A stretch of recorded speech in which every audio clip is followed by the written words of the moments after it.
Muy buenos días, queridos hermanos, y también para todos los que en esta mañana pueden estar escuchando otra vez domingo con media hora de dedicación a la palabra en una predicación desde este lugar del cual les llega a ustedes mi mensaje de parte del Señor. Vamos a ver esta mañana en Hebreos, capítulo 10, a partir del versículo 26. Antes quiero hacer algunas consideraciones. Y es que muy lentamente vamos como la esponja perdiendo valores. La esponja que se empapa del agua y luego se la lleva, siempre va perdiendo su agua, va chorreando todo. Y así nos pasa con las cosas espirituales. Normalmente mi comparación es un poco burda, pero es muy práctica. Tomas un pedazo de goma pluma, lo metes en una palangana con agua, una pileta, luego inmediatamente la sacas y lo que vas a ver es que chorrea el agua. No puede retener el agua. Y esto lo pongo como una imagen de lo que es nuestro contacto, nuestra experiencia, nuestra vida con el Señor. Somos como esponjas, somos como pedazos de espuma, goma espuma o goma pluma, como dicen, y no sabemos cómo es que nos vamos vaciando y perdemos valores que nos impactaron. En algún momento pasa el tiempo, los buscamos y solo están en la memoria. No sé si ustedes están de acuerdo, pero a mí como ser humano me pasa esto. Tengo que estar constantemente renovando, permanentemente metiéndome otra vez en la pileta. Y me doy cuenta que fuera del agua pierdo todo. ¿Y cuál es esa agua? Bueno, lo podríamos decir de distintas maneras, pero una forma es: todos hemos sido pescados del mundo. Jesús dice: arrancados del mundo. Les dice a sus discípulos: yo los arranqué del mundo. Y saben ustedes que cuando Él nos arranca del mundo, ¿dónde nos pone? En la gran pecera, en donde las aguas son puras, limpias, santas, sagradas, totalmente. Y nosotros venimos como pescados, no siendo pescados, sino de la acción de pescar, hemos sido captados, sacados de la inmundicia de una laguna estancada llena de lodo. Esta imagen me lleva a mí a establecer cuánto le costó a Jesús este hecho por cada uno de nosotros. Que en la Reina Valera lo van a encontrar en el pasaje que dice: yo os arranqué del mundo, ustedes no me han elegido a mí, les dijo a sus discípulos. Yo los arranqué. ¿Sabe lo que es arrancar? Es algo que es desprenderlo de raíces. Es algo que uno destruye las bases que lo tienen como tentáculo a ese ser, una planta o lo que fuere, un árbol. Hay que arrancarlo, hay que hacer fuerza. Por eso en la Vulgata tenemos, que está en latín, habla de el verbo trao. Y le explico, para que tenga una idea de lo que significa. La palabra trao en castellano es Por ejemplo, tenemos una palabra que usamos a menudo, tractor. Tractor indica el vehículo de fuerza. Nadie puede imaginar que un tractor vaya por la ruta en velocidad, al contrario, van por la banquina a veces, cuando tienen que trasladarse. Porque es un elemento de fuerza, de llevar arrastrando cargas pesadas. Sus ruedas son enormes, tiene fuerza, un motor para fuerza. Entonces, de ahí viene tractor, que arranca y lleva. De ahí viene tracción, cuando se dice, este auto tiene tracción delantera o trasera. ¿Dónde hace la fuerza de mover las ruedas? Algunos la hacen adelante, otros la hacen atrás. Tracción. Por eso la palabra arrancar significa que Dios usó un poder tremendo para la obra que ha hecho con nosotros, con cada uno de nosotros. Usó su fuerza, su poder. No es que tenemos el concepto a veces, yo recibí al Señor porque yo elegí al Señor un día, decidí hacerme cristiano. No, eso ni siquiera es bíblico. Él un día decidió, por la elección eterna de mi persona, porque así se le antojó, elegirme a mí, a ti también. Un día decidió y te arrancó. Y ahí había fuerza contra fuerza, una fuerza tremenda que estaba teniéndote, arraigándote en el llamado fango o mundo, con todos sus principios, sus raíces, sus cuestiones, sus cosas. Por esto podemos medir también cuánto el Espíritu Santo de Dios, puesto para hacer esta obra, como decía Primera de Pedro, elegidos de antes, en la presencia de Dios, elegidos en santificación del Espíritu. Esta santificación, ¿cuánto le cuesta a Dios? Y más o menos una inversión de millones y millones y millones de unidad de moneda del reino. ¿Qué significaría esto? Y más o menos 70, 80, 90 algunos años de trabajo para cambiar y sacar toda esa escoria de donde estabas antes. Porque antes pertenecías al fango, un mundo horriblemente putrefacto, decididamente en contra de Dios. Eso eras tú. Y Él decidió entonces, porque se le antojó, te arrancó. Pero el hecho de que haya sido arrancado, eso es el comienzo. La salvación se va a culminar cuando Él pueda presentarte perfecto como es Él, a su imagen, convertido en un hijo de Dios por adopción. Presentarte delante del Padre y decir, mira lo que he hecho en la tierra, el Espíritu Santo. Es un milagro tu vida como la mía. Es un milagro. Es una locura de Dios. Es un antojo raro. Nosotros ya lo nuestro ya estaba hecho.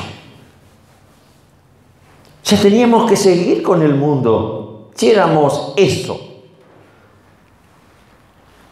Nadie podía cambiar.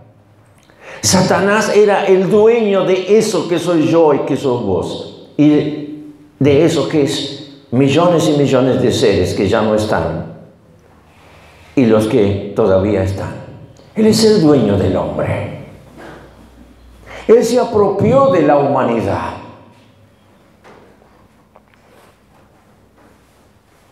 Yo me recuerdo en lo que me pasó en Paraguay, la sorpresa que yo tuve cuando de pronto en el asalto que tuvimos quedamos sin el vehículo, nos robaron, nos dejaron en un campo atados de manos atrás, tirados, y se fueron, nos llevaron todo, 30 kilómetros de una ruta, todo campo, ni casas. Y de pronto hicimos el trámite, se recuperó el vehículo.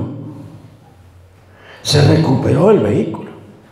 Todos contentos, fuimos los dos a la jefatura de policía, allí estaba nuestro vehículo. Y cuando nos entregaron el vehículo, se tiene que pasar por la fiscalía. ¿Sabe quién estaba en la fiscalía? Otro dueño, con los papeles en regla y con un abogado. Así que ellos eran los dueños, venían a reclamar su vehículo. Lo habían comprado en un taller donde le cambiaron toda la condición, número de motor, número de patente, todo, los vídeos, todos grabados, todo una obra de falsedad, robo. Y yo, que era el dueño legítimo, vine y no podía. El derecho lo tenía otra persona.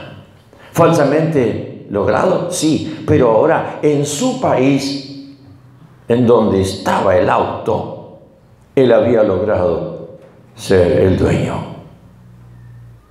Habría pagado X dinero y se lo vendieron los que lo robaron. Nos asaltaron y robaron y después lo vendieron y ahora aparece otro dueño. Me quedó la imagen porque yo quedé totalmente sorprendido. Y ahora, si ese es mi auto, yo tengo los papeles, no, se habían llevado todo. Entonces, tardó, no sé si 20 días, un mes, hacer todo el trámite de un juicio en los tribunales para que, probando con mi denuncia de asalto, con esto y con lo otro, yo pudiera recuperar a ese auto argentino robado en tal fecha, justo el día antes de la caída de las Torres Gemelas, en Paraguay, a un pastor que lo asaltaron, etc. Todo probó que eso había sido robado. Y de ahí la investigación, y de ahí la recuperación, y de ahí, ¿no?, la sentencia judicial de que tenía que ser devuelto a su auto al pastor argentino que se lo habían robado. Trámite. En otro país. Entonces, yo tomé como ejemplo esto. Dios vio y ¿qué hago? Satanás se apropió de mi creación y tuvo que respetar la ley de ese otro país, que era este mundo donde el príncipe de las tinieblas gobierna todo, porque él lo robó y había que pagar el precio para rescatarlo.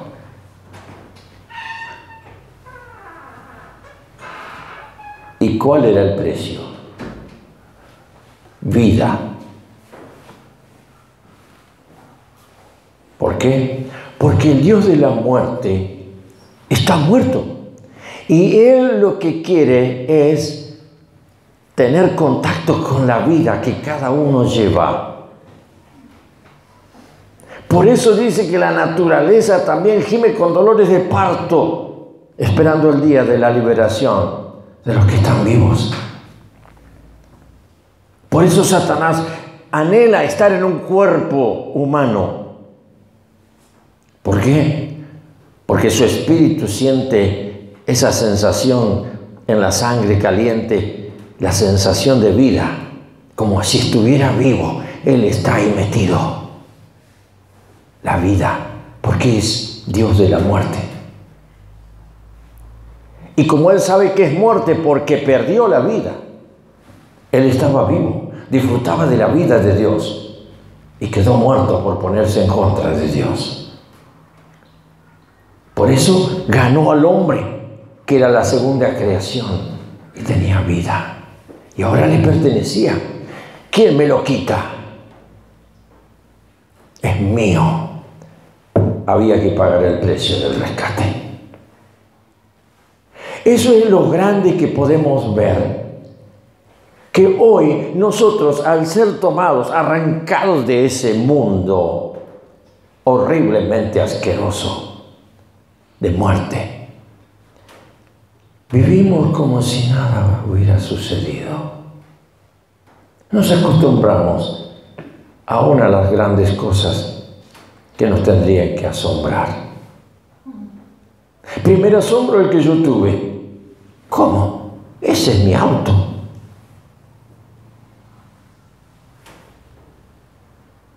No. ¿Cuántos son que están en la religión y no han sido rescatados? Hablan de Dios, alaban a Dios, pero no han sido rescatados del poder de las tinieblas.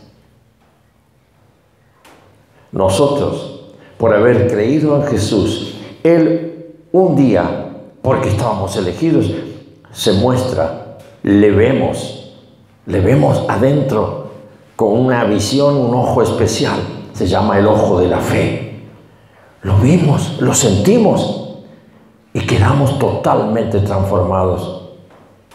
Y esa vida que empezó a funcionar en nosotros resultó nuestra luz y empezamos a ver lo que nadie ve en la tierra. Empezamos a ver cosas extrañas que antes no veíamos. ¿Y qué es lo que vimos? Que ahora alguien pagó el precio y transformó nuestra tiniebla en luz. Y nosotros somos tan descuidados con la luz. Somos seres de luz ahora. Tenemos la luz de Dios para ver. Por eso, en nosotros los que hemos recibido la vida y tenemos la luz de Dios, nos asquea el pecado. El que peca como si nada, el que no le asquea el pecado, todavía no tiene la experiencia de la vida ni ha recibido la luz. O sea, no ha nacido de nuevo.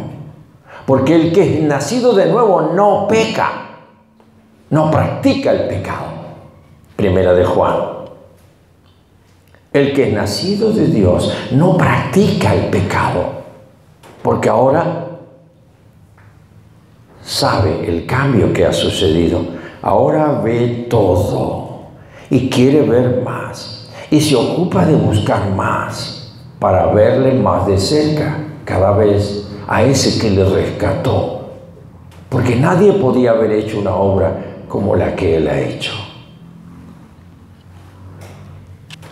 Con toda esta introducción, quiero explicar algo más. Tu experiencia de vida no puede ser como la de un religioso, ni la de un maometano, ni la de un budista. Ninguno que tenga prácticas de religiones que maneja el diablo, como si fuera eso la luz de la verdad. Nosotros tenemos una argumentación tremenda para apoyarnos en que ese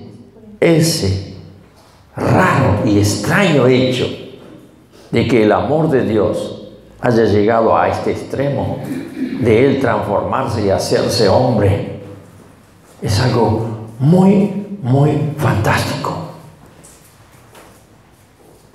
Pero la prueba de que esto es real es que miles de años antes Dios preparó un pueblo y le puso una ley. Y ese pueblo creía en ese Dios. Y después vinieron profetas que dijeron que iba a venir alguien. Y era uno que se iba a decidir, siendo hombre, iba a tener el poder para pagar el precio al diablo, y vencerlo, y quitarle, arrancarle a todos los escogidos de su poder. ¿Y cuál era el precio? Sangre. Por eso tantos sacrificios de animales a través de siglos solo simbolizaban lo que un día iba a ser el valor. El valor de la sangre de Jesús tiene el valor de la vida de Dios, porque la vida de Dios es Dios, y porque la sangre tiene la vida, y la vida tiene la luz, y es la luz de Dios. Y eso iba a ser dado a los hombres. Todo aquel que creyera en Él iba a ser lleno de vida y lleno de luz. Y la prueba es las profecías del Antiguo Testamento. Un pueblo escogido solo para eso, para que preparara el camino de lo que había de suceder.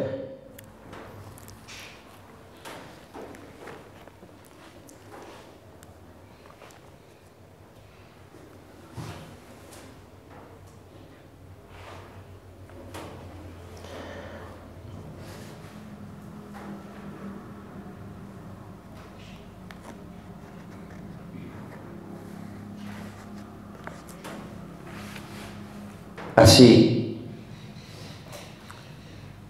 despierta todo esto que le he considerado un poco más, la conciencia de dónde tenemos que estar parados. Versículo 26, capítulo 10 de Hebreos. Porque si pecaremos voluntariamente, después de haber recibido el conocimiento de la verdad, yo soy la verdad, dijo Jesús. Una vez que le conociste a Él, si pecares voluntariamente, ¿qué quiere decir? No importa. Bajo pasión, o bajo impresión, o bajo no sé qué influencia. Vas y lo haces porque vos querés, deliberadamente y voluntariamente. Deliberadamente quiere decir que yo lo pensé y lo decidí. Entre mis dos personas, la de antes y la de ahora, hubo un concilio, hubo un consejo, y se decidió que lo haga el que estaba antes como hacía antes. Fíjese qué hacen en el consejo deliberante. Deciden un punto. Nosotros llevamos un consejo deliberante como los municipales. Y acá la palabra voluntariamente o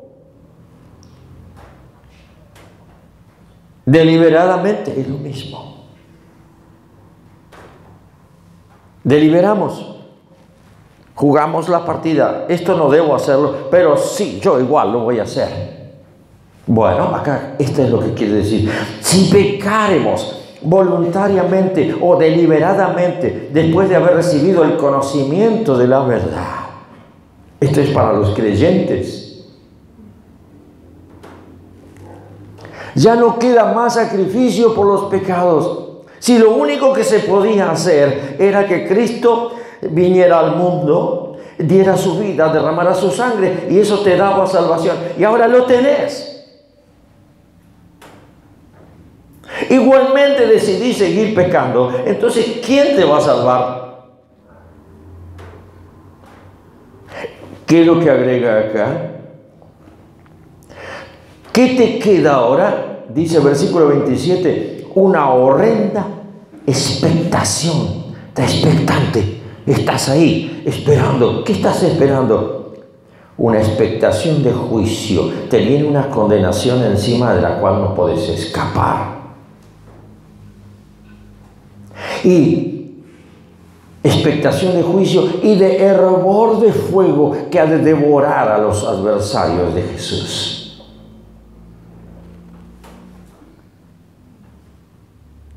¿Vieron? Hablamos mucho del amor, de la gracia, de la misericordia, pero cuidado, cuidado. Esto también es palabra de Dios. El que viola la ley de Moisés, dice el apóstol Pablo, muere irremisiblemente ante 2 o 3 testigos. ¿cuánto mayor castigo pensáis que merecerá el que pisoteare al Hijo de Dios pecando? Y tuviere por inmunda la sangre del pacto en la cual fue santificado. Fuiste santificado con la sangre de Cristo cuando creíste en Él, por una elección de regalarte la fe. E hiciere afrenta al Espíritu de gracia. No me importa, yo hago lo que quiero. Y hago contra toda ley y contra todo amor de Dios. No me importa que Él murió por mí. Yo tengo ganas de hacerlo y se acabó.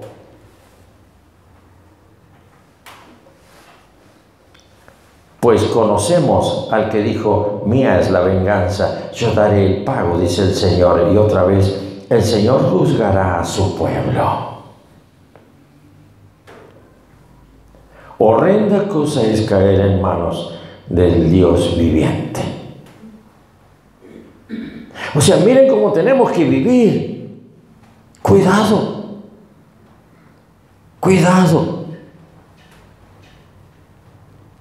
Yo pongo en orden mi día a la mañana y digo, cuidado. Cuidado con lo que escucho. Cuidado con lo que pienso. ¿De dónde proviene eso? No sea que yo de pronto tome una decisión. Ah, pero fue sin querer, no me di cuenta. El Señor no mira eso.